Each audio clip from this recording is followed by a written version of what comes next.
বেশি কথা বলে লাভ নাই, দেশকে নিয়ে ধরে ফেলবো, দেশকে নিয়ে ধরে ফেলবো। ব্যক্তিবৃন্দের কর্মসূচিতে আমরা সব অক্ষর অক্ষরে পালন করবো।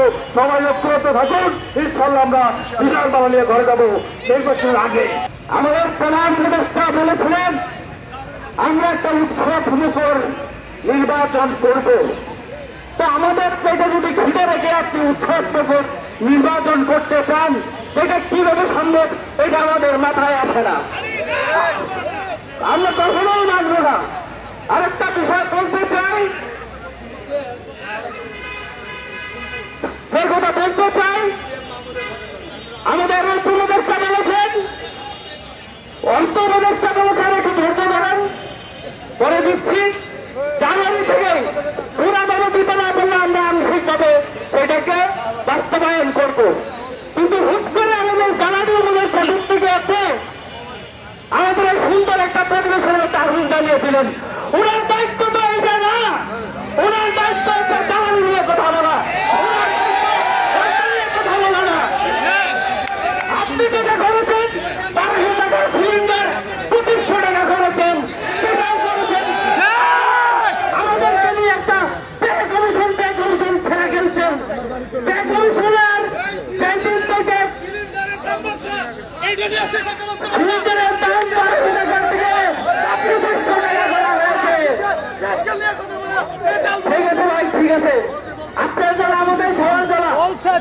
তারপরে বলতে চাই, আমরা আজকে এখানে এসেছি বাংলাদেশের সমস্ত সরকারি কর্মচারীদের পক্ষে, কিন্তু আমরা যে অনাকাঙ্ক্ষিত ঘটনা দেখলাম, আপনারা সবাই ছিলেন, সবাই জানেন, যারা সরকারি কর্মচারী সবাই এই লোকগুলোকে ছিলে, এই লোককে করতে বলা হয়েছে।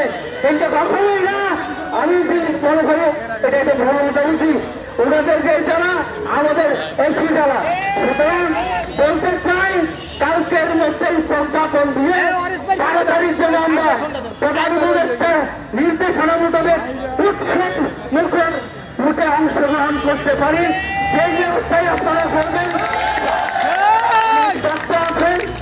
আমরা বাঁচতে চাই, আমরা আমাদের ক্ষুধা নিবারণ করতে চাই। আর একটি কথা বলতে চাই, পে স্কেলের কথা বললে বলা হয় আপনারা অতি পাওনা ঘুষ দুর্নীতি এসব করে খান, এই জন্য আপনাদের পে স্কেল প্রয়োজন নাই, এটা আমজনতারা বলে। তো আমি বলতে চাই যে অজস্র কর্মচারী আছে যারা কখনো 2 টাকার দুর্নীতি করে না। তো আমি যখন কোনো কামলাকে পুষবো, কামলার যখন আমি নেব কাজ করার জন্য, তার প্রাপ্য মজুরি দিতে হবে। সে প্রার্থী পাওনা প্রার্থী কিছু যদি উপার্জন করে, সেটা বন্ধ করার কার্যকরী পদক্ষেপ নিতে হবে। বেতন কমিয়ে দেওয়ার সমাধান নয়।